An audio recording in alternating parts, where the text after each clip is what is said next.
Vanessa Sturman has the answer. She's a transformational life coach. It's great to have you on BBC Radio London. And of course, a happy new year as well, Vanessa. Oh, happy new year. Lovely to be here. So before we delve into this topic completely, I want to know from you as a transformational health coach, honestly, do you deal with or battle with things like January blues, or do you think you've mastered all of that? So personally, I don't. And the reason I don't is because I've built in so many healthy habits into my life. And I think, looking at the January blues, now, even though there's not this huge amount of science behind it, but what we do know is people are failing at diet, which is going to cause them mental health problems, and they're going to go into that yo-yo. We know in the cost of living crisis, people have spent so much money at Christmas, or maybe they've overindulged at Christmas and don't feel so good about themselves. All these things are very, very real. Now, I really enjoy Christmas and I enjoy the food at Christmas, but I've stayed consistently healthy with my food and enjoy the treats. And it's having that consistency and also knowing how to not overspend, whether that's on food or presents or things like that, means that when you get to January, you don't feel in this position of, poor mental health, or I don't have enough, or you've still got those habits. Now, this can be as small as I don't get the tube all the way to where I'm going. I get off a couple of stops before and have a little walk. That keeps my mental health really good.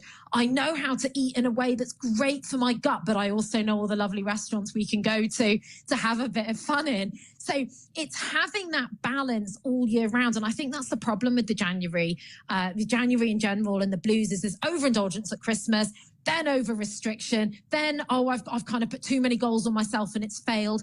And it creates this yo-yo that we come to every single year. Yeah, I think, do you know what? You've just pretty much summed up my life, Vanessa. Because I wish you could see my face. I'm literally sat here nodding. I'm just like, yeah, she's got it. She's got me. And for me, it's an added pressure because my birthday is in December as well. So it's like, it's just party after party. But okay, let me ask you this though, because Christmas, the holidays, it's also a big month for chocolates, treats for the kids. My 6-year-old, she's completely out of whack in terms of her routine. With regards to that, how do we get the kids back on track with healthier habits as well as ourselves as adults without the tantrums? And, I don't know, are there sweet, healthy snacks you can recommend or things that we should be doing that you can recommend?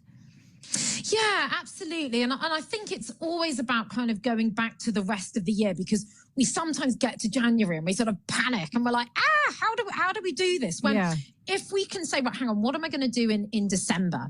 We want to have treats. That's absolutely fine. Are we putting enough healthy foods on our plates? Are we piling them with vegetables? Are we switching? Here's a good switch for breakfast to make sure you don't want to go for all the chocolate by 11 o'clock. Is if you usually have butter on toast, switch it for some nut butter on sourdough with extra fruit. You will feel more full. You're less likely to go for the unhealthy stuff. And then when you do want a sweet snack, how about, a lovely medjool date with a bit of nut butter or something like that, or a bit of dark chocolate in there. Or even, you can get some plant-based milk chocolates, which are going to be much, much better for you anyway. And the supermarkets have all this stuff.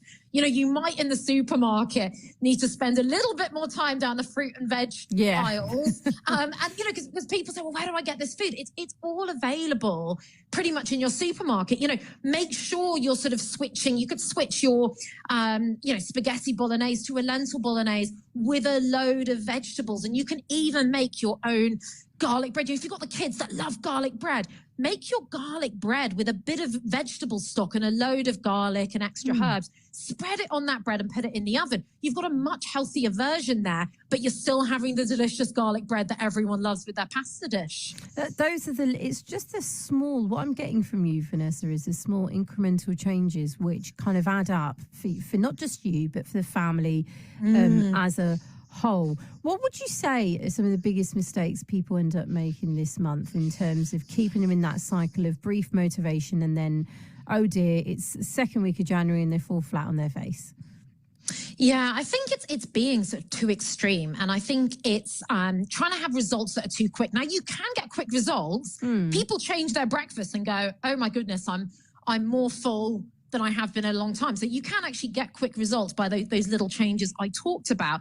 But I think, January becomes so much about weight loss for a start, and this focus on weight loss. And we know you can lose weight on an unhealthy diet. And I think people focus too much on all the things they're not going to have.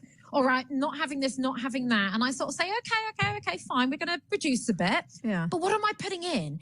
If we pile our plates with those healthier foods, the less healthy foods kind of get naturally pushed to the edges. But if we focus on that, we're going to have better health. We're going to feel much more satisfied. We're not going to be fighting our bodies. I think people go into the fight. They sort of almost get the sort of war paint on and the willpower. Yeah. And it's like, actually, let's create some delicious meals. You can cook up a big Thai curry. There's beautiful Thai paste in your supermarket with loads of vegetables, maybe some edamame beans, which are soya beans, very high in protein, brown rice, chutney. Go for that and think about those exciting foods as opposed to, it's a bit miserable cutting everything out. I know it's hard, isn't it? But something that is a big gripe in my household at the moment, and producer Alice has just reminded me actually of this. How do you get rid of the sugary cereals? My daughter, she never had cereal, and then over Christmas holiday she started as a treat, and now I've realised, well, it's not a treat because she wants it every day. How do you change those habits to healthier ones? Yeah. So again, I look at what you're eating overall. Now, we have sweet taste buds for a reason. We do. And it is to drive us towards fruit. It's to drive us towards nature's candy. I was talking about dates earlier. There's a reason that we love dates. So if you fill her day with more fruit, for example, that's going to help for a start. It's going to give her beautiful food that's great for her gut, full of nutrients, creating more healthy habits. That might lessen some of the need for sugary cereal, for example. So, they might want it a little bit less. And then thinking about what you could have for breakfast instead. One of the things I love is I love cake. So I think, how can I have cake in as many parts of my life as possible? And I make a kind of baked oats that I call my breakfast cake.